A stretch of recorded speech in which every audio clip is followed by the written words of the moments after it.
તો friends paper સોલ્યુશનના ત્રીજા topic વિશે વાત કરીએ એટલે કે જીઓગ્રાફી.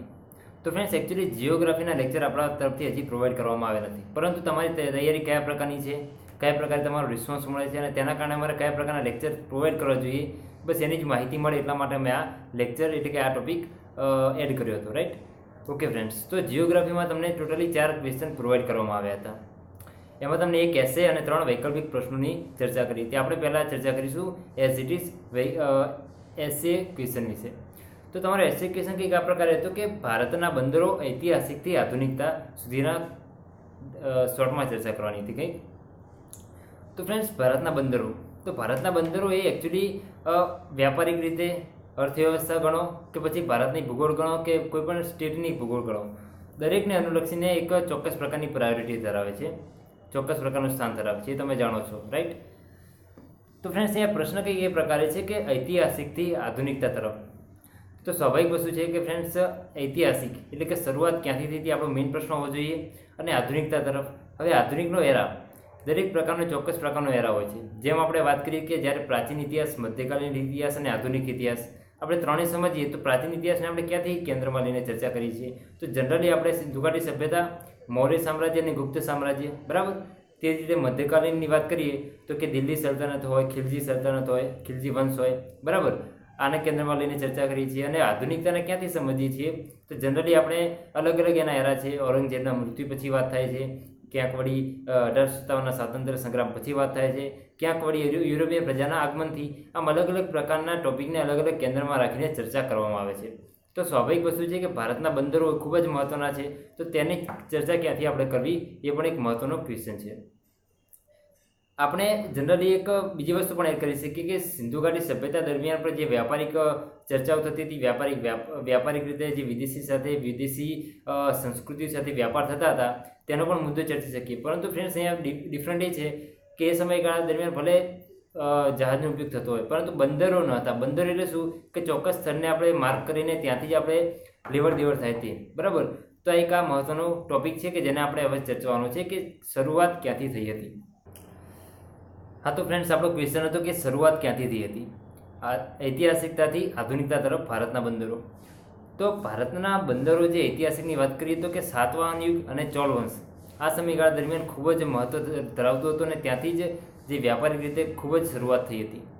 તો ફ્રેન્ડ્સ આપણને એ પણ ખ્યાલ હોવો જોઈએ કે ચોલ વંશ અને સાતવાહન યુગનો સમયગાળો કયો હતો, કયા એરામાં હતા.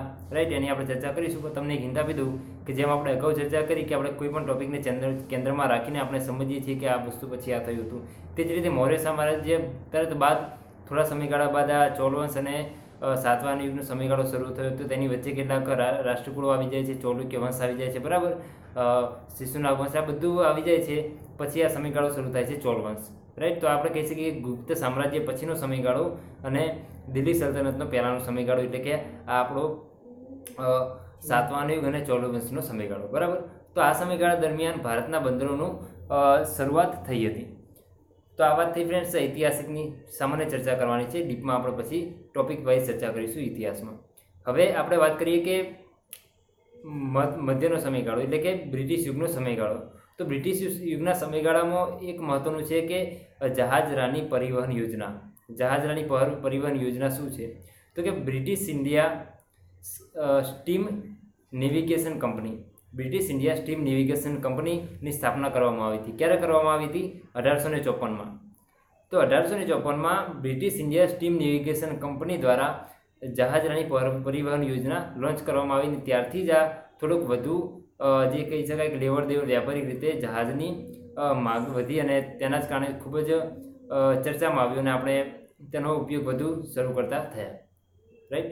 તો આ બંને ટોપિક ખૂબ જ મહત્ત્વના છે. હવે આપણે ચર્ચા કરીશું કે આધુનિકતા એટલે અત્યારની દ્રષ્ટિએ ભારતના બંદરોનું શું સ્થાન છે. અગાઉના લેક્ચરમાં ચર્ચા કરીએ પ્રમાણે કે ભારતના બંદરો, મેં તમને ક્વેશ્ચન જ્યારે કહેતો હતો ત્યારે જ મેં તમને કહ્યું હતું કે ભારતમાં ટોટલ 13 મોટા બંદરો આવેલા છે અને 200 કરતાં વધુ નાના બંદરો આવેલા છે, બરાબર. તો ફ્રેન્ડ્સ પહેલાં તો આપણને એ ખ્યાલ હોવો જોઈએ કે ભારતીય બંદરો એની કોની સાથે કનેક્ટેડ છે? તો દરિયાઈ સમુદ્ર સાથે. તો આપણને એ પણ ખ્યાલ હોવો જોઈએ કે દરિયાઈ સમુદ્ર સીમા કેટલી છે લક્ષદ્વીપની સાથે સાથે? તો કે 7516 કિલોમીટર એટલે કે ભારતની દરિયાઈ સીમા, કે જે આપણા લક્ષદ્વીપો છે કે જેને આપણે કેન્દ્રશાસિત પ્રદેશો કહીએ છીએ તેને પણ આવરી લે છે. રાઈટ. તો આપણે એ પણ ખબર હોવી જોઈએ કે આજે આખી દરિયાઈ સીમા છે તે કેટલા રાજ્યોને અને કેટલા કેન્દ્ર શાસિત પ્રદેશોને આવરી લે છે. તમારી પાસે મેપ હશે તમે વ્યવસ્થિત રીતે સમજી શકો છો, બરાબર. એકચ્યુઅલી સોલ્યુશન છે તો આપણે મેપનો યુઝ કરતા નથી, છતાં પણ આપણે ચર્ચા કરી લઈએ એકવાર કે કયા કયા રાજ્યો દરિયાઈ સીમાને ટચ કરે છે, રાઈટ. તો આપણે પશ્ચિમથી શરૂ કરીશું તો કે ગુજરાત, પછી મહારાષ્ટ્ર, ગોવા, કર્ણાટક, નીચે દક્ષિણમાં આવશે કેરલા, પૂર્વી ઘાટની વાત કરીએ તો તમિલનાડુ, ઉપર આવશે આંધ્રપ્રદેશ, ઓડિશા અને પશ્ચિમ બંગાળ. આ 9 રાજ્યો છે તે દરિયાઈ સીમા સાથે કનેક્ટેડ છે અને બીજા 4 કેન્દ્ર શાસિત પ્રદેશો કયા કયા? દીવ દમણ, લક્ષદ્વીપ, પોંડિચેરી અને અંદમાન નિકોબાર. આ 4 લક્ષદ્વીપો અને 13 રાજ્યો એ પોતે કનેક્ટેડ છે ભારતીય દરિયાઈ સીમા સાથે, અને આ ટોટલી દરિયાઈ સીમા છે 7516 કિલોમીટર, બરાબર. હવે ફ્રેન્ડ્સ અહીંયા તમને એક બીજી વસ્તુ પણ કહીશ કે અત્યારે આપણે જે ચર્ચા કરી ટોટલ કેટલા થયા? 13 રાજ્યો અને લક્ષદ્વીપ થઈને રાજ્યો અને કેન્દ્ર શાસિત પ્રદેશો થઈને 13 થયા. તેનો મતલબ એવો નથી કે દરેક સ્ટેટ કે દરેક લક્ષદ્વીપ, દરેક સ્ટેટ કે દરેક કેન્દ્ર શાસિત પ્રદેશ ઉપર 13 હોય, કારણ કે ટોટલી મહાબંદર કેટલા છે? 13. એનો મતલબ એવો નથી. તો અહીંયા એક ક્વેશ્ચન થઈ શકે કે આ ટોટલ 13 મહાબંદરો છે, તેમાંથી સૌથી મહાબંદરો કયા રાજ્યમાં આવેલા છે? તો સૌથી વધુ મહાબંદરો આવેલા છે તમિલનાડુ રાજ્યમાં. કયા કયા? તો કે એન્નોર, ચેન્નઈ અને તુતિકોરિન. કયા કયા?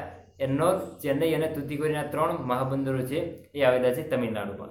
એ જ પ્રકારે વાત કરીએ તો કે ટોટલી શોર્ટમાં કહું તો કે 13 મહાબંદરો છે, એમાંથી 6 પૂર્વી ઘાટમાં આવેલા છે, 6 પશ્ચિમ ઘાટમાં એટલે કે પશ્ચિમ સાઈડ, અને એક આવેલું છે કેન્દ્ર શાસિત પ્રદેશ એટલે કે અંદમાન નિકોબારમાં. ફ્રેન્ડ્સ આજે બંદર મેં કયા? 6 પૂર્વી ઘાટ, 6 પશ્ચિમ ઘાટ અને એક આવેલું છે કેન્દ્ર શાસિત પ્રદેશોમાં, બરાબર. હવે આની સાથે સાથે ફ્રેન્ડ્સ કેટલાક 3-4 બંદરો છે જે પરીક્ષાને અનુલક્ષીને ખૂબ જ મહત્વના છે, તેની આપણે થોડી ચર્ચા કરી લઈએ. તો ફ્રેન્ડ્સ આપણે ગુજરાતની વાત કરીએ તો ગુજરાતનું એક પશ્ચિમ ઘાટ એટલે કે પેલું છે કંડલા બંદર. કંડલા બંદર એટલે કે કહી શકાય કે ફક્ત ને ફક્ત ઇમ્પોર્ટેશન માટે એટલે કે ઇમ્પોર્ટ એટલે કે આયાત માટે જ બનાવેલું બંદર છે, કે જેને અત્યારે આપણે કહી શકીએ કે થોડા સમય પહેલાં જ દીનદયાળ પોર્ટ તરીકે તેને નામ તેનું ઇમ્પ્લિમેન્ટ કરવામાં આવ્યું હતું, બરાબર. હવે ઇમ્પોર્ટ કરવામાં આવે છે તો શેનું ઇમ્પોર્ટ કરવામાં આવે છે? તો ઇમ્પોર્ટ એટલે કે ઉર્વરક અને પેટ્રોલિયમ પેદાશોનું ઇમ્પોર્ટ કરવામાં આવે છે. ફર્ટિલાઇઝર અને પેટ્રોલિયમ પેદાશોનું જનરલી અહીંયા ઇમ્પોર્ટ કરવામાં આવે છે, રાઈટ. ઓકે. બીજી વસ્તુ કે મુંબઈ એ ભારતનું સૌથી મોટું વ્યાપારિક બંદર છે, તમે જાણતા હશો. પરંતુ સાથેની સાથે ભારતનું સૌથી મોટું પ્રાકૃતિક રીતે બનેલું આ બંદર છે.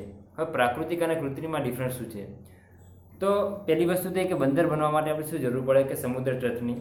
સમુદ્ર તટ કેવો કે શાંત હોવો જોઈએ, કારણ કે આપણે જાણીએ છીએ ભરતીના ઓટના સમયગાળા દરમિયાન જો આવો પ્રોબ્લેમ થાય તો ઓડિશાના જે ગોપાલપુરમાં જે પણ પ્રકારે પ્રોબ્લેમ થયો હતો ચક્રવાતનો, એ પ્રકારનો પ્રોબ્લેમ થઈ શકે, રાઈટ. તો એ પ્રકારે આપણે જાણીએ કે કૃત્રિમ એટલે કે બંદરો કઈ ટાઈપ છે? ઝિગઝેગ, જે આપણે ઝિગઝેગ કહીએ છીએ એ ટાઈપ હોય છે કે જેના કારણે ભરતી આવે તો કંઈ પ્રોબ્લેમ થઈ શકે નહીં.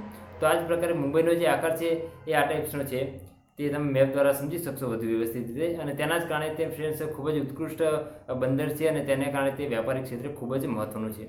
બીજી વાત કરીએ ફ્રેન્ડ્સ તો કે હાવા સેવા બંદર. જેમ આપણે કહ્યું કે મુંબઈ છે તે ભારતનું સૌથી મોટું પ્રાકૃતિક બંદર છે, તો સ્વાભાવિક વસ્તુ છે કે કૃત્રિમ બંદર પણ હોવાનું જ. તો કૃત્રિમ બંદર છે આ હાવા સેવા બંદર. હાવા સેવા બંદર એને બીજું નામ છે કે જવાહરલાલ નહેરુ બંદર તરીકે પણ તેને ઓળખવામાં આવે છે. આની વિશેષતા એ છે ફ્રેન્ડ્સ કે આ પોતે એક બંદર છે, પરંતુ કઈ રીતે? તો કે મુંબઈનું સહાયક બંદર માનવામાં આવે છે. મુંબઈ એક પ્રાકૃતિક ખૂબ જ મહત્વનું બંદર છે અને તેના કારણે તેનામાં લોડ પણ વધી રહે છે. ઓકે. તો તેના સહાયક તરીકે આ હાવા સેવા બંદરને બનાવવામાં આવેલું છે, કૃત્રિમ બંદર. હવે એક મહત્વના બંદર વિશે વાત કરીએ તો કે કંડલા બંદર, કે આપણે જે ચર્ચા કરી ચૂક્યા. બીજું છે કે મર્મુગાવો બંદર, ગોવાનું બંદર છે, કે જે પોતે લોહ અયસ્ક માટે એટલે કે એનું નિકાસ કરવા માટે મહત્વનું છે. ક્યાં નિકાસ થાય છે? તો તેની ઈરાનમાં નિકાસ થાય છે. એક બીજું મહત્વનું બંદર છે કે ન્યૂ મેંગ્લોર બંદર, કર્ણાટકમાં આવેલું છે, કે જેનું ઇમ્પોર્ટેશન શું થાય છે? તો કે લોહ અયસ્ક એમાં પણ ઇમ્પોર્ટ થાય છે, પણ એ ક્યાં ઇમ્પોર્ટ થાય છે? તો કે આફ્રિકાના દેશોમાં ઇમ્પોર્ટ થાય છે. પેલું જે મર્મુગાઓ છે તે ઈરાનમાં અને કર્ણાટકનું છે તે આફ્રિકામાં તેના ઇમ્પોર્ટ થાય છે લોહ અયસ્ક, બરાબર. તો ફ્રેન્ડ્સ આની સાથે સાથે ફ્રેન્ડ્સ આપણે હવે વિકલ્પોની વાત. હા, તો ફ્રેન્ડ્સ હવે ચર્ચા કરીશું આપણે વૈકલ્પિક પ્રશ્નોની, કે જે તમને 3 વૈકલ્પિક પ્રશ્નો અહીંયાથી પ્રોવાઈડ કરવામાં આવ્યા હતા. ઓકે. તો એ 3 વૈકલ્પિક પ્રશ્નોમાં પહેલો પ્રશ્ન છે કે ભારતનું સૌથી મોટું બંદર કયું છે કે જે ફક્ત ને ફક્ત આયાત માટે વિકસાવાયેલું છે? તો અગાઉના ટોપિકમાં આપણે જે ચર્ચા કરી કે એસએને અનુલક્ષીને, તેમાં આપણે આ ટોપિક ચર્ચા કરી ચૂક્યા છીએ કે જેનો આન્સર છે કંડલા. તો ઓનલી ઇમ્પોર્ટ માટે પણ શેની ઇમ્પોર્ટ?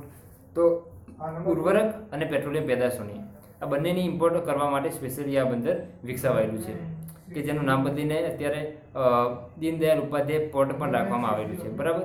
ઓકે. બીજો ક્વેશ્ચન છે કે ઘગ્ગર હાકરા શબ્દ કઈ નદી માટે પ્રયોજાયેલો છે? તો એનો આન્સર છે કે સરસ્વતી નદી. આ તમને મળશે સિંધ ઘાટી સભ્યતાનો જે આખો એરા છે તેની અંદર આપણે ચર્ચા કરેલી છે ઓલરેડી. ત્રીજો ક્વેશ્ચન છે કે ઉત્કલ પ્રદેશ આજનો કયા રાજ્યના નામે ઓળખાય છે? તો એનો આન્સર છે કે ઓડિશા નામે. ઓકે. તો ફ્રેન્ડ્સ, આ 3 ક્વેશ્ચનો અને એક એસે સાથે આપણે જિયોગ્રાફીનો એરા પણ ફિનિશ કરીએ છીએ. નેક્સ્ટ ટોપિકમાં આપણે હવે બીજા સોલ્યુશન વિશે ચર્ચા કરીશું.